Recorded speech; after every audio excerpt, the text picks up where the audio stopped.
வணக்கம் நண்பர்களே. இந்த வீடியோல நம்ம என்ன பார்க்க போறோம்னா, ஃபினாலெக்ஸ் இண்டஸ்ட்ரீஸ் லிமிடெட் இந்த கம்பெனியோட அனலைஸ் தான் நம்ம பார்க்க போறோம். இந்த கம்பெனி இன்னைக்கு எப்படி இருக்கு, இதுக்கு முன்னாடி எப்படி இருந்துச்சு, இதுக்கப்புறம் எப்படி இருக்கலாம் அப்படிங்கிறத நம்ம பார்க்கலாம். இதே மாதிரி நல்ல கம்பெனிகளை அனலைஸ் பண்ணி நம்ம சேனல்ல போட்டு வந்துகிட்டு இருக்கோம். விருப்பம் உள்ளவங்க பிளேலிஸ்ட்டை போய் செக் பண்ணி பாருங்க. 10ல இருந்து 15 வருஷத்துக்கு ஹோல்டு பண்ணக்கூடிய நல்ல கம்பெனிகள்ல இந்த கம்பெனி ஒரு கம்பெனியா இருக்குமா அப்படிங்கிறத நம்ம இந்த வீடியோல நம்ம செக் பண்ணி பார்க்கலாம். இந்த கம்பெனி என்னெல்லாம் மேனுஃபேக்சரிங் பண்றாங்க, சேல்ஸ் பண்றாங்க அப்படிங்கிறது இந்த வீடியோல நம்ம பார்க்கலாம். இந்த கம்பெனியோட அனலைஸை நம்ம ஸ்டார்ட் பண்ணலாம். இந்த கம்பெனியோட மார்க்கெட் கேபிட்டல் 16,698 கோடி இந்த கம்பெனியோட மார்க்கெட் கேபிட்டல் இருக்கு. கரண்ட் பிரைஸ் 268 ரூபாயில ட்ரேட் ஆகிட்டு இருக்கு. ஹை 288 ரூபாயும், லோ 163 ரூபாயும் இந்த கம்பெனி வந்திருக்கு. இந்த கம்பெனியோட சேல்ஸ் growth -12.9% இருக்கு. ரிசர்வ் பாத்தீங்கன்னா 5,399 கோடி இந்த கம்பெனி ரிசர்வ் வச்சிருக்காங்க. ப்ராஃபிட் growth 61.3% ப்ராஃபிட் growth இருக்கு.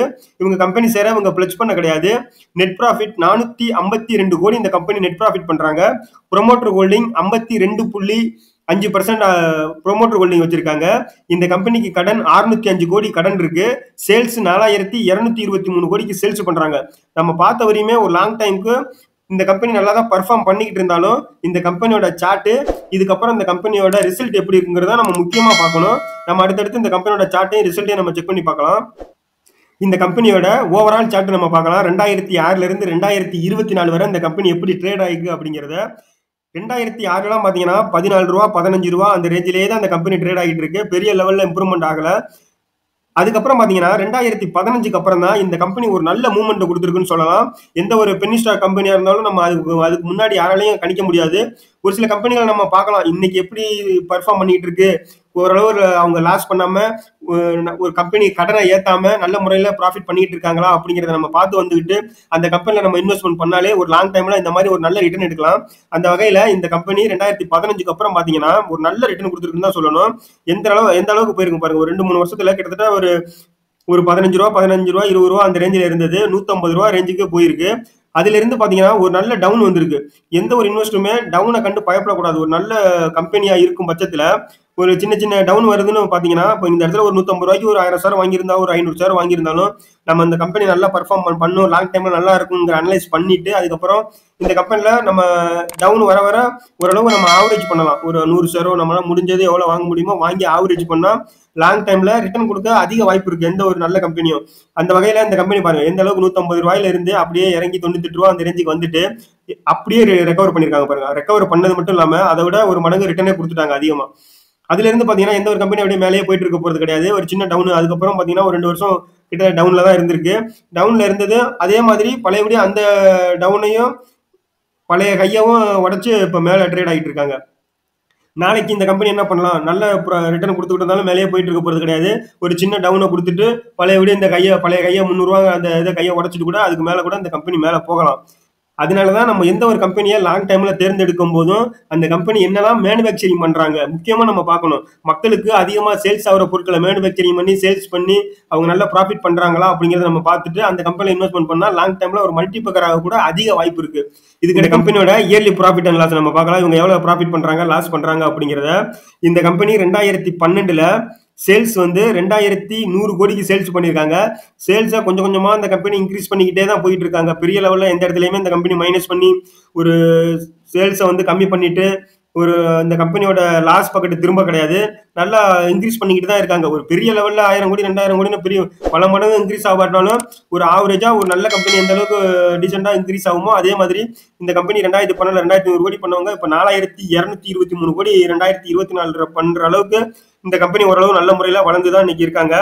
சரி, இந்த அளவுக்கு சேல்ஸ் இன்க்ரீஸ் பண்ணாலும் நெட் ப்ராஃபிட் இன்க்ரீஸ் பண்ணாங்களாங்கிறது நம்ம முக்கியம். சேல்ஸ் இன்க்ரீஸ் பண்ணிக்கிட்டே பாத்தீங்கன்னா ஒரு சில கம்பெனிலாம் சேல்ஸ் நல்லா இன்க்ரீஸ் ஆகிக்கிட்டே இருக்கும். ஆனா நெட் ப்ராஃபிட் வராது. அவங்க எக்ஸ்பென்ஸ்லயோ இல்ல டாக்ஸ்லயோ பெரிய அவங்க கம்மி பண்ணி லாஸ்ல போறது கூட ஒரு சில கம்பெனிகள்லாம் வாய்ப்பு இருக்கு. நம்ம அந்த மாதிரி கம்பெனிகளையும் பார்த்திருக்கோம். அந்த வகையில இந்த கம்பெனி நெட் ப்ராஃபிட் என்ன பண்றாங்க அப்படிங்கறத நம்ம பார்க்கணும்.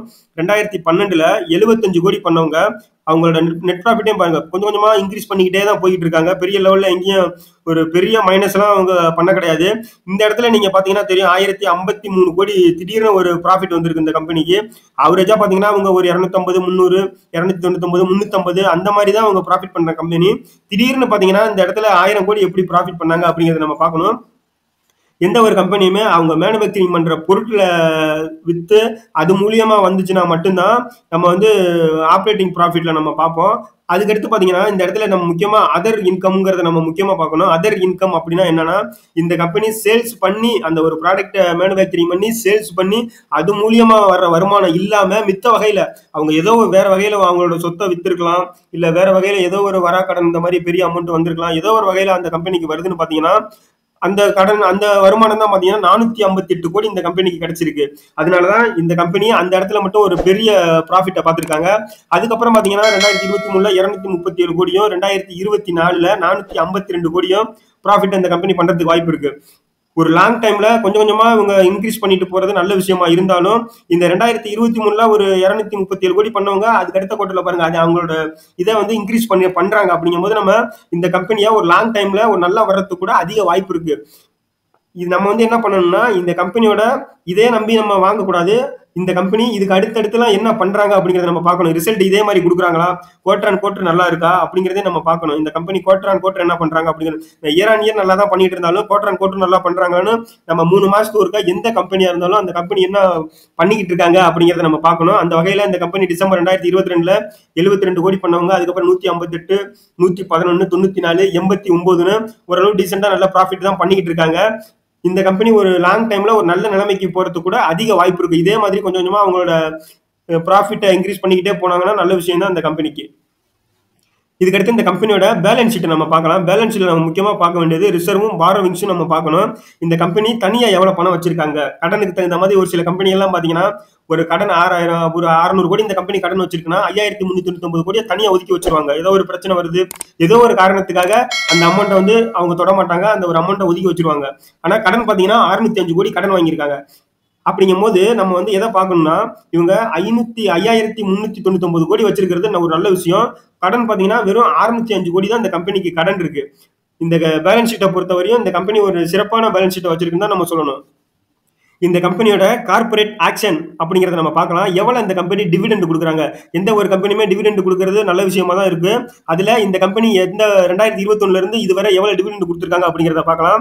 2021ல 2 ரூபாய் டிவிடெண்ட் கொடுத்திருக்காங்க செப்டம்பர் 14ஆம் தேதி. அதே செப்டம்பர் 14ஆம் தேதி ஸ்பெஷல் டிவிடெண்ட், ஃபைனல் டிவிடெண்ட் அப்படின்னு 2 கொடுத்திருக்காங்க. உங்களுக்கு கன்ஃபியூஷன் ஆகலாம், ஒரே டேட்ல எப்படி 2 கொடுக்க முடியும் அப்படின்னு.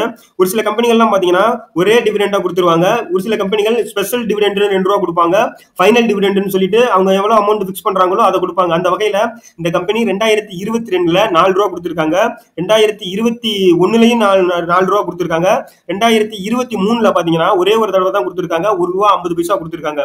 டிவிடெண்டை பொறுத்தவரை இந்த கம்பெனி டிவிடெண்ட் கொடுக்கறது ஒரு நல்ல விஷயம் தான் அந்த கம்பெனிக்கு.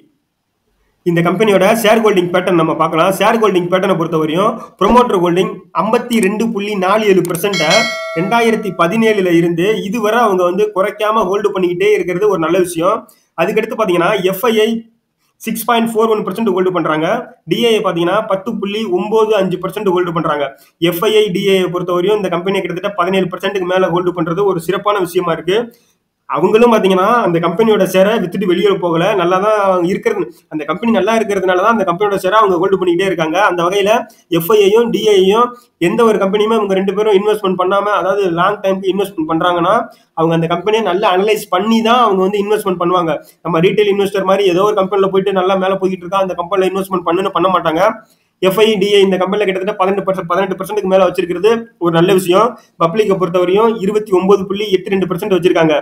ஷேர் ஹோல்டிங் பேட்டர்னை பொறுத்தவரையும் இந்த கம்பெனிக்கு நல்லா தான் இருக்கு. ஃபினாலெக்ஸ் பைப்ஸ் அண்ட் ஃபிட்டிங்ஸ் இந்த கம்பெனி என்னெல்லாம் மேனுஃபேக்சரிங் பண்றாங்க, சேல்ஸ் பண்றாங்க அப்படிங்கிறத நம்ம பார்க்கலாம். நம்ம அன்றாடம் வந்து ஒரு வீடு கட்டணும்னாலே இவங்க பொருட்களை நம்ம முன்னுரிமை கொடுப்போம். எந்த ஒரு பொருளா இருந்தாலும் நம்ம ஒரு பிராண்டு கிட்ட தான் போவோம். ஒரு சில கம்பெனிகள்லாம் பாத்தீங்கன்னா புதுசா வளர்ந்து வர்ற கம்பெனிகளை விட அந்த பிராண்டு மேல நம்பிக்கை இருக்கு அப்படின்னே வந்து பல பேர் வாங்குவாங்க. அதே மாதிரி ஒரு சில கம்பெனிகள்லாம் அந்த நம்பகத்தன்மை அதிகமா இருக்கும். சில சின்ன வளர்ந்து வர்ற கம்பெனிகளும் நல்லா இருந்தாலும் இந்த மாதிரி கம்பெனிகள்லாம் மக்கள்கிட்ட அதிகமா பிரபலமான கம்பெனிங்கிறதுனால அதிகமா இந்த மாதிரி கம்பெனிகளை தான் மக்களும் நாடுவாங்க. அதுக்காக பாத்தீங்கன்னா இந்த கம்பெனி என்னெல்லாம் மேனுஃபேக்சரிங் பண்றாங்க அப்படிங்கிறத நம்ம பார்க்கணும். அக்ரிகல்ச்சருக்கு தேவையான பொருட்கள், ஃபிட்டிங்ஸ், இந்த மாதிரி பைப்ஸ் எல்லாமே இந்த கம்பெனி வந்து மேனுஃபேக்சரிங் பண்ணி கொடுத்துட்டு இருக்காங்க. அதாவது சால்வெண்ட், சிமெண்ட்டுக்கு தேவையான லூப்ரிகன்ட், அதுக்கடுத்து பாத்தீங்கன்னா அந்த பைப்போட ஃபிட்டிங்ஸ், கேசிங்ஸ், அக்ரிகல்ச்சருக்கு தேவையான பொருட்கள் எல்லாமே இந்த கம்பெனி வந்து மேனுஃபேக்சரிங் பண்ணி சேல்ஸ் பண்ணிட்டு இருக்காங்க. அதுக்கடுத்து பாத்தீங்கன்னா நம்ம வீடு கட்டும் போது எல்லாருமே ஒரு வீடு கட்டணும்னாலே இந்த மாதிரி பைப்பு ஃபிட்டிங்ஸ் இல்லாம நம்ம கட்ட போறது கிடையாது. பாத்ரூம் டைல்ஸ்ல அந்த பைப்பு ஃபிட்டிங்ஸும் சரி, சால்வெண்ட், சிமெண்ட், லூப்ரிகேஷன், பிரைமர் இந்த மாதிரி பொருட்கள்லாம் நம்ம கண்டிப்பா நம்ம வாங்கி யூஸ் பண்ணிக்கிட்டு தான் இருக்க போறோம். முன்னாடி இப்போ வந்து புது புது இனோவேஷன் வர வர இன்னைக்கு ஒரு ஒரு ஒரு பொருள் நம்ம யூஸ் பண்றோம்னா இதை விட அட்வான்ஸா ஒரு பொருள் அடுத்த இயர்லயோ இல்ல கொஞ்ச நாள்லயோ கொடுத்துட்றாங்க. நம்ம அதையும் நம்ம வாங்கி தான் யூஸ் பண்ணிக்கிட்டு இருக்கோம். அப்படிங்கிறதுனால இந்த மாதிரி கம்பெனிகளுக்குலாம் அழிவே கிடையாதுன்னு தான் சொல்லணும். ஒரு லாங் டைம்ல ஒரு நல்ல ரிட்டர்ன் கொடுக்க கூட இந்த மாதிரி கம்பெனிகள் அதிக வாய்ப்பு இருக்கு. ஏன்னா இந்த மாதிரி கம்பெனிகள்லாம் ஒரு பொருளை வாங்கி வச்சுட்டு இன்னைக்கு வாங்கினா நான் 10 நாள்ல அழிஞ்சு போற பொருள்லாம் கிடையாது. என்னைக்கு இருந்தாலும் நமக்கு யூஸ் ஆகிட்டு தான் இருக்க போகுது. நம்மளும் வாங்கி யூஸ் பண்ணிக்கிட்டு தான் இருக்க போறோம். அதனால இந்த மாதிரி கம்பெனிகளை தேர்ந்தெடுத்து நல்ல ரிசல்ட் கொடுத்துக்கிட்டு இருக்காங்க. குவார்டர் ஆன் குவார்டர் நல்லா இருக்கு, இயர் ஆன் இயர் நல்ல ரிசல்ட் கொடுத்துக்கிட்டு இருக்காங்க, கம்பெனி நல்லா ரன் பண்ணிட்டு இருக்காங்க அப்படின்னு தெரிஞ்சா நம்மளால முடிஞ்சது கொஞ்சம் கொஞ்சமா இந்த கம்பெனி இன்வெஸ்ட்மெண்ட் பண்ணிட்டு அந்த இன்வெஸ்ட்மெண்ட்டை கம்பெனி வளர வளர நம்மளும் இன்வெஸ்ட்மெண்ட் கொஞ்சம் கொஞ்சமா இன்க்ரீஸ் பண்ணிட்டே போலாம் ஒழிஞ்சு ஒரேடியா பெரிய அமௌண்ட்டை கொண்டு வந்து எந்த ஒரு கம்பெனி ஒரே ஷேர்ல போட்டு யாரும் லாஸ் பண்ணிடாம கொஞ்சம் கொஞ்சமா நம்மளோட இன்வெஸ்ட்மெண்ட்டை அதிகரிச்சுக்கிட்டே போலாம் ஒழிஞ்சு இந்த மாதிரி நல்ல கம்பெனிகளை தேர்ந்தெடுத்து நல்ல இன்வெஸ்ட்மெண்ட் பண்ணி லாங் டைம்ல ஒரு நல்ல ரிட்டர்ன் எடுக்க பாருங்க. இதே மாதிரி நல்ல கம்பெனிகள் நம்ம சேனல் அனலைஸ் பண்ணி போட்டு வந்துட்டு இருக்கோம். விருப்பம் உள்ளவங்க பிளேலிஸ்ட்டை செக் பண்ணி பாருங்க. இந்த வீடியோ பிடிச்சிருந்துச்சுன்னா நம்ம சேனலை லைக் பண்ணுங்க, மறக்காம நம்ம சேனலை சப்ஸ்கிரைப் பண்ணிக்கோங்க. நன்றி.